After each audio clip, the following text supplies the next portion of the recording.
Hey, howdy.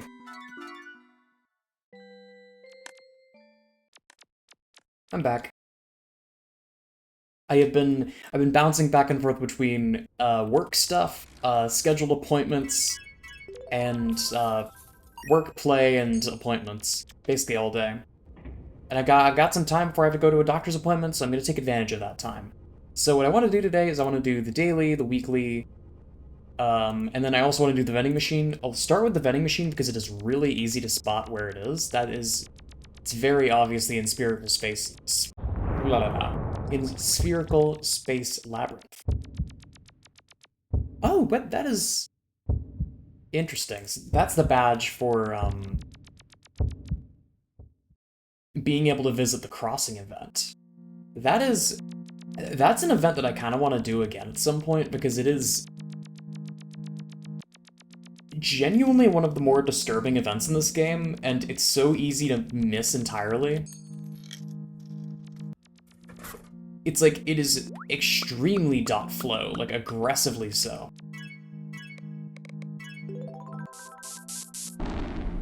But I've never heard a soul talk about it. Because it is quite out of the way. Okay, so let's do Fish World first. Fish World is going to be fun because we can go through Obento, and I am more than happy to have an excuse to go over to Obento. So let's do, it's Forest World, Asher World, Obento, Fish World. Let's do, yeah, let's do that.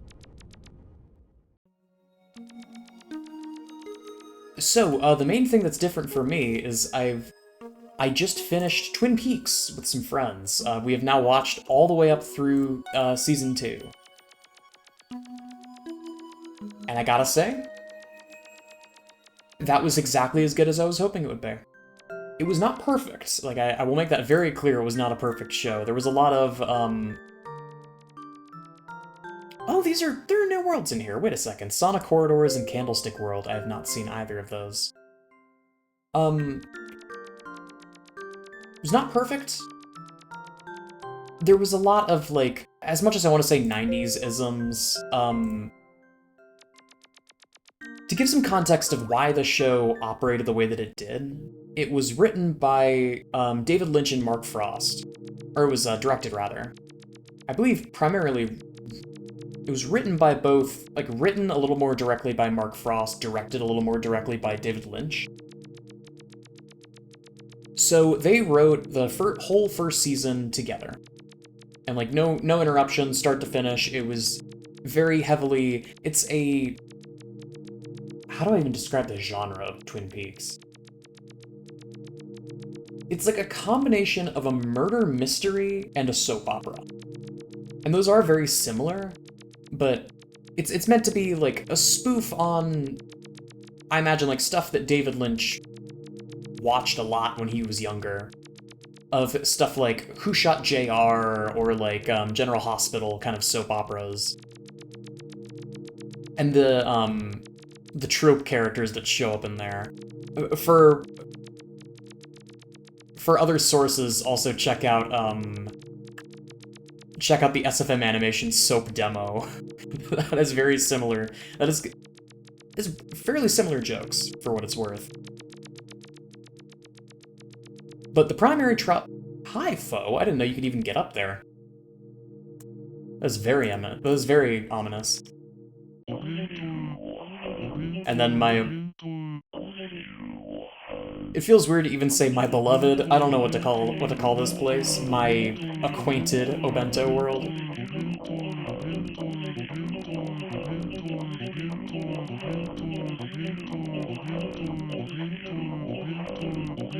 I still do think of the first time I ever went here, and there was just like a stunned silence, and then me shouting, "I've decided, I'm going insane." Still think about that quite a lot. Obento World is excellent. And then that's checked off.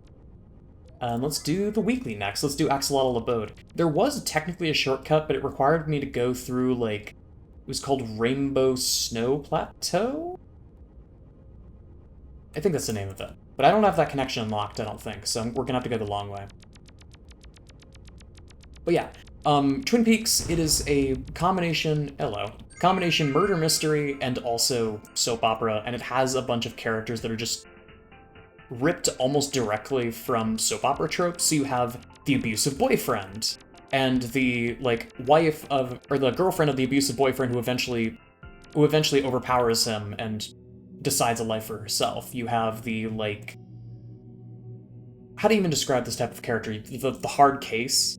Kind of like, just like the troublemaker who... The troublemaker who doesn't necessarily mean it, but uses his, like, roughness as a defense mechanism. Like, I also think of, Claire from SLRPG as a very, very good example of this trope, and one that is done really well. I felt really bad for Claire by the end of SLRPG. Girl's been through a lot. You have that. You have, a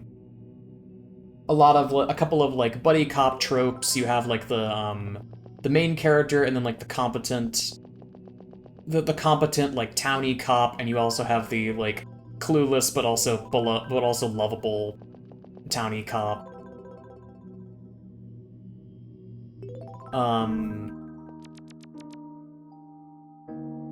You have, like, the urbanite cop that comes in from out of state and has very different views on how to run business, and kind of, like, butts heads with the local law enforcement.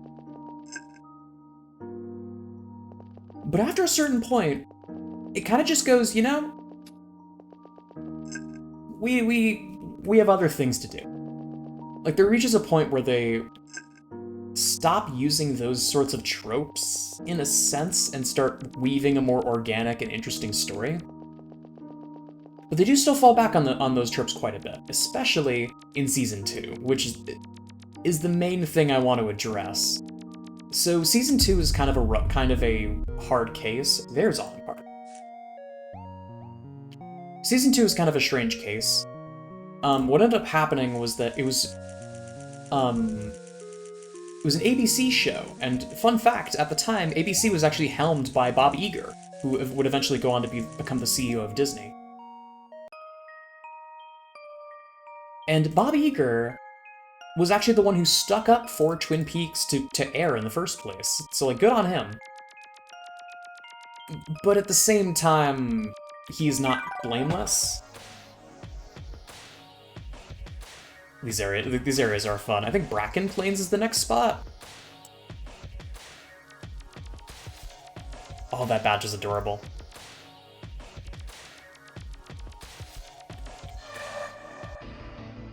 So what ended up happening was that David Lynch stepped away in order to work on the movie Wild at Heart, which, interesting movie in its own right. I think it ended up winning the Palme d'Or, if I recall correctly.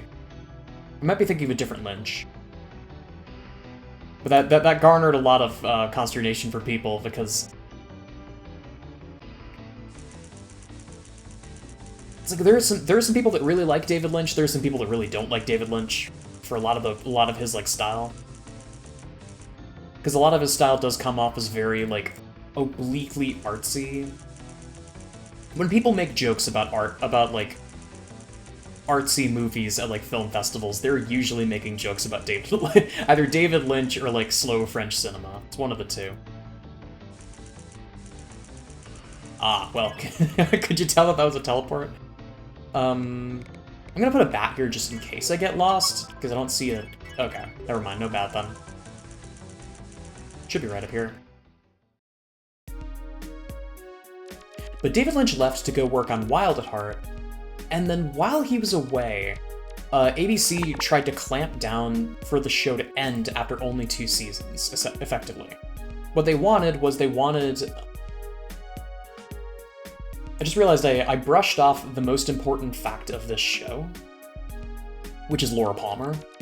The very first episode of the show opens with the murder of a young woman by the name of Laura Palmer, and if that's a name that you've heard before, she is from Twin Peaks. And the entire story, up to a certain point, revolved around that central question of who killed Laura Palmer. This is, like, Okay, this is adorable, and this is shockingly similar to the, this almost makes me think of the whistle room. Or not the whistle room, excuse me, the flute room in Yumaniki. Wonder if that's intentional. Oh, grapes! Yes! I could kill for some cotton candy grapes right now.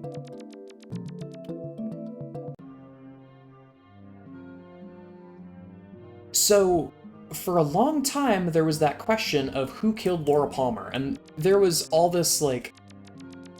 There was questions that maybe the abusive boyfriend was the one that did it, or maybe one of the high school classmates, or maybe one of...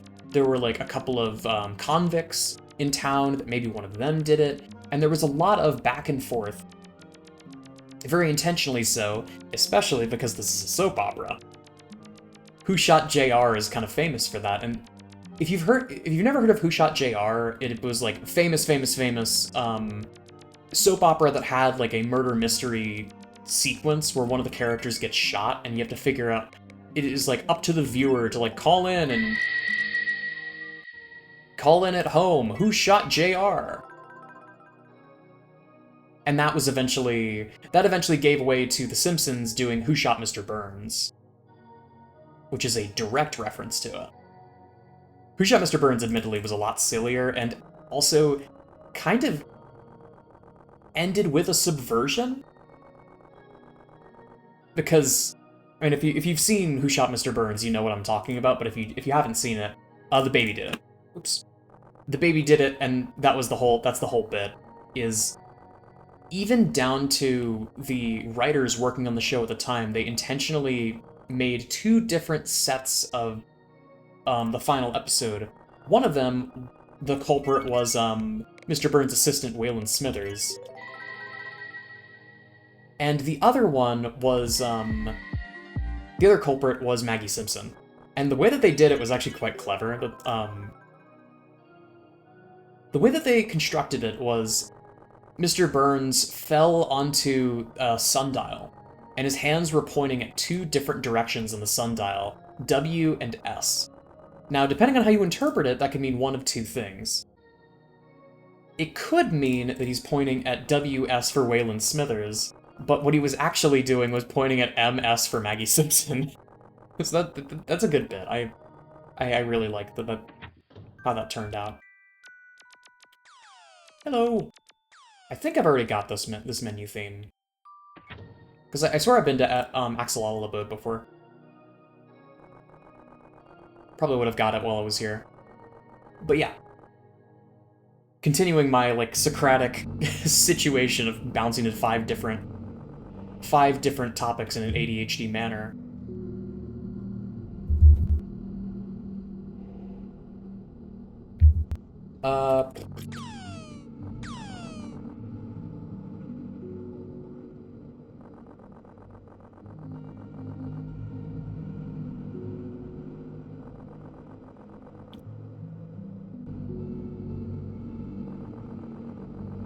This is fun.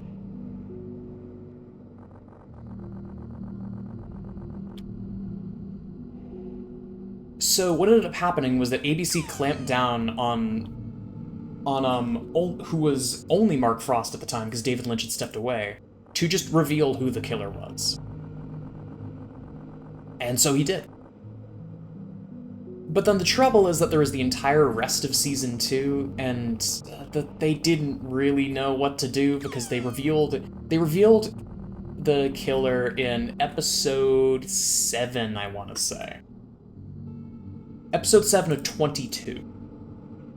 So there was this moment of like, oh shit, well, now what do? We like got pressured into,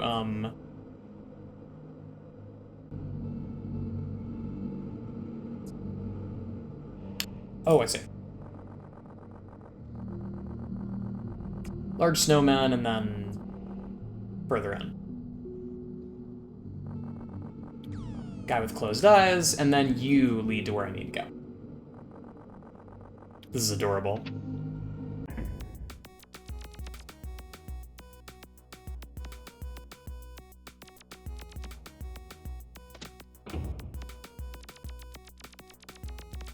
So, there was a lot of, like, soap opera bullshit.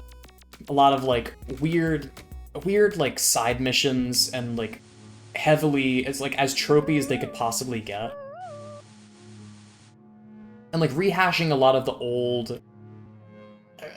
Yeah, like, I would say that. Like, rehashing some of the old plot beats, even. Like, there was a character with an abusive husband. Or at least it is... Yeah, I think in the end she does have an abusive husband, and she's not just framing it as such. That very much feels like a retreading of, the situation with Leo, who was the previous abusive boyfriend archetype character. And what they did was kind of interesting, but the issue was that it revolved around James, who looks like who has all the looks of Derek Zoolander and none of the charisma.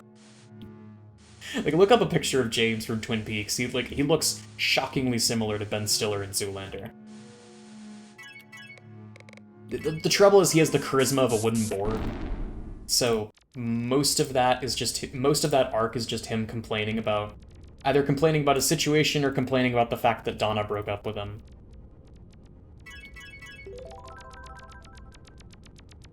But it's a really good show, especially once David Lynch comes back. Because the thing is, there was that low point where they really didn't know what they were doing. They were, like, slowly going off of Lynch's notes to try and, like, advance the story wherever they could before he got back. And then he got back.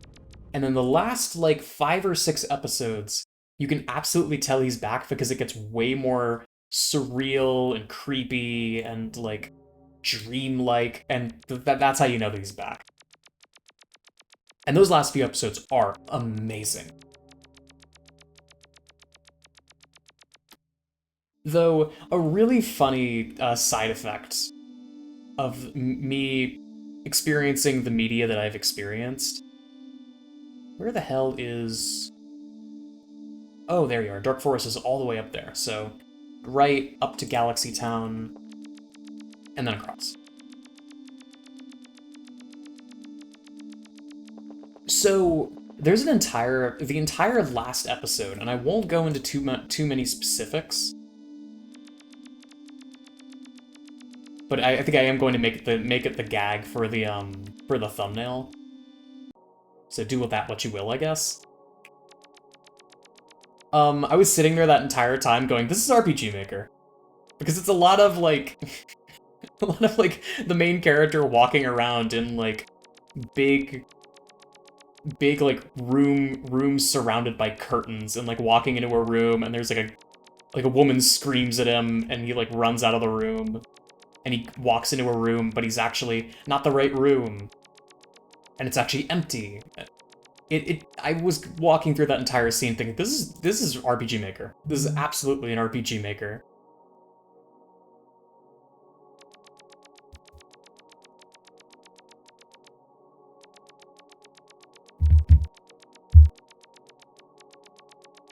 Okay, here we go. Now the clearing should be somewhere around here. I don't think I even addressed this, but I want to go to a Forest Carnival because I am fishing for a joke for the thumbnail, because, again, we're talking about Twin Peaks today. But I did think it was really, really interesting, and you can feel its influence in so many other works. And the other thing that really sticks out to me is the fact that Yick, not to bring up the forbidden game, but Yick absolutely loves Twin Peaks. There are several direct references to it, and the more that I think about Twin Peaks as a show and, like, Yick as a game, they're very much cut from the same cloth. That wanting to know more about unsolved mysteries. The only problem with that, though, is that, like, in the way that that game tells its story and the characters that it uses, it is fundamentally misunderstanding what makes Twin Peaks so special. Now, what I mean by that is, there's this latent, like, I would almost call it, like, fetishization of Laura Palmer throughout the show. Oh my god. Right, I forgot how fast that chaser is. There's this latent, like, almost like fetishizing of Laura Palmer by every other character in the show. By that I mean, there are many characters that not only didn't necessarily care about her before she died, but the fact that she died elevated them and elevated her in their mind to an almost, like, weird goddess-esque status. And so much of the events of the show, no one really cared how Laura Palmer was killed or who killed her. All a lot of the townspeople cared about was the fact that she died. And what that meant for the town. And it's so interesting to see how the show, like, comes to grips with that, like, latent fetishization of the character. And it's unfortunate, then, that Yik just completely misses that. Because, if you didn't know, one of the most infamous things about Yik is the fact that a large part of the plot is centered around a real unsolved mystery of the death of Elisa Lam.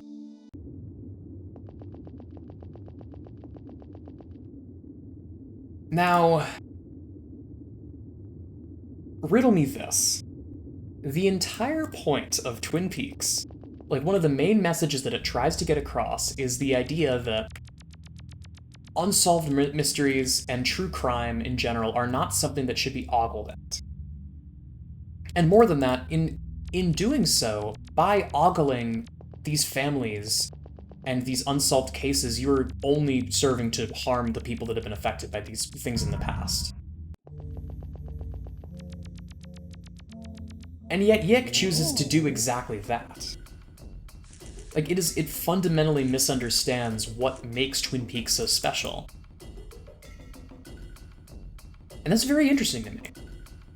Like, at a certain point, I had a certain amount of rage in my heart for Yik and how much time it did steal from me, even though, for all intents and purposes, I did it to myself. I got it in my head that I should play through it. I should be the one person that actually decides to play the game and, like, experience it in all its glory, let's say?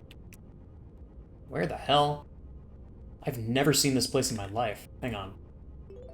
Cotton Candy, that is Tesla Garden, Underground Laboratory. Underground Laboratory I could absolutely get to through Chaos Exhibition, through Sugar Road. Wait, I know a faster route to this.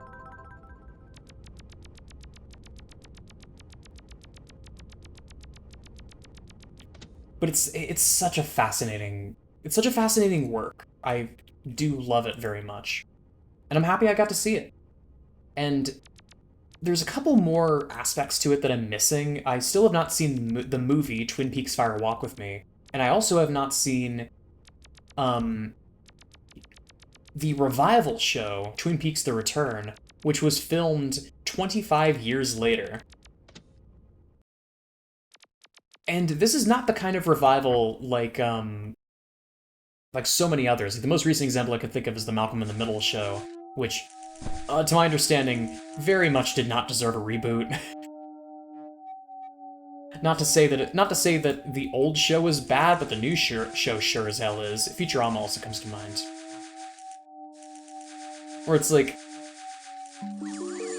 I am not one to dawdle on nostalgia or to advocate for things being preserved in amber forever. But at the same time, some things just don't need to get remade. Twin Peaks, to my understanding, is not like that. And without going into too much specifics, there is a diegetic reason why they waited 25 years in real time, and David Lynch is crazy for this. I don't remember which one this comes out in. This is, I think, Strange Plants World. Yeah. I'm glad I did that reroute. I don't want to have to go through Tesla Garden if I can help it. And then that to Underground Passage. Oh, it's just right across the way here. I just need to use Spring or Bat to get up here.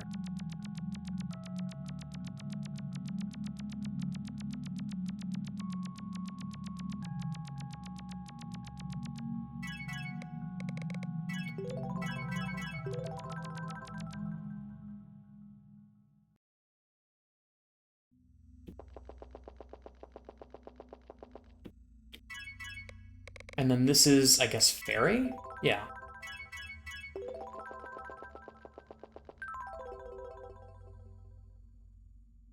But I'm excited for the return in particular. There's apparently some really fun characters and just very good storytelling. Oh god, I forgot about this.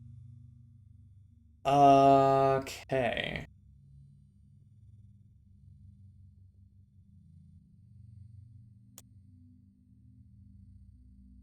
Icy Plateau, I think I have to go the other direction here. I have to go through... Oh, hang on.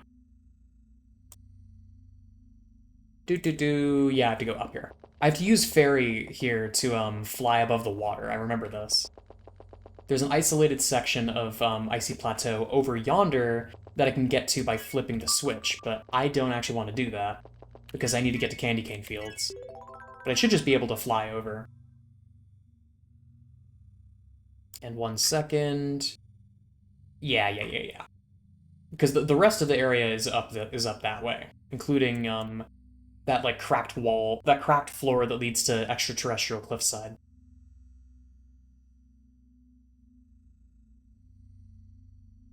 But yeah, that has been very fun.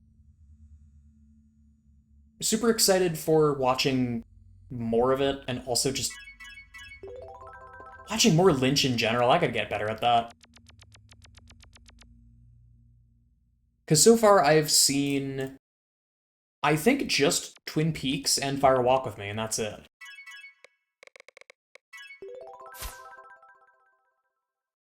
This is a great screenshot, oh my god.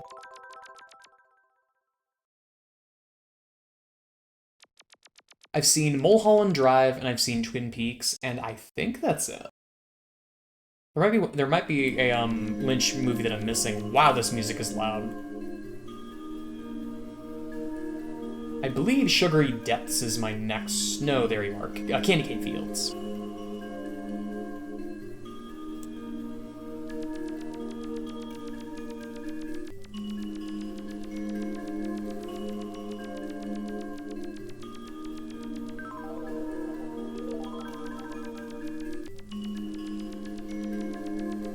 I'm gonna wait a second to talk until the music is a little quieter. Hopefully the music is quieter in Candy Cane Fields.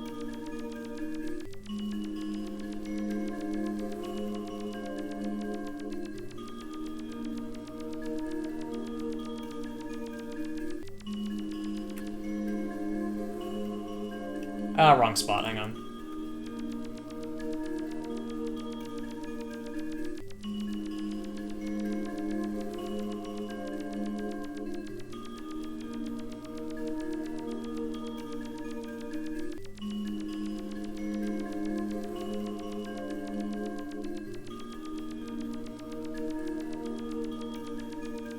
The Rainbow Bridge.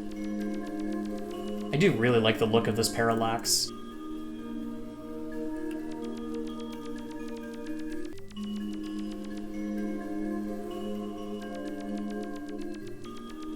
And then I think I should just be able to go left and then find another bridge.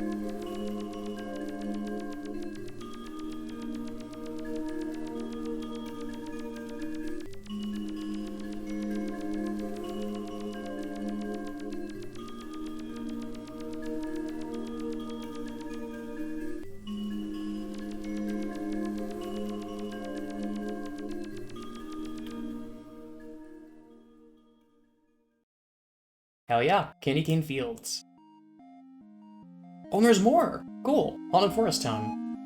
Let's keep going. Hang on, how am I doing for the time? I'm just at 30 minutes. Okay, hang on. I'll do this and then I'll wrap up.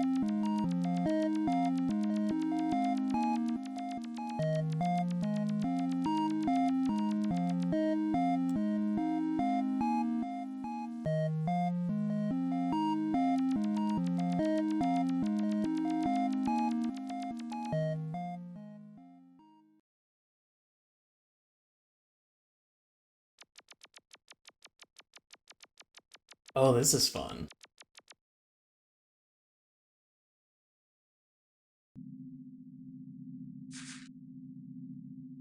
And this is very much Fairy Tale Forest. Oh my god, this is gorgeous. Whoa. I remember this place now. Okay. So this is a path. This is one of the ways you can get to Spirit Mansion. The other way is through extraterrestrial cliffside. I don't know why that word specifically has been causing me issues recently. Extraterrestrial.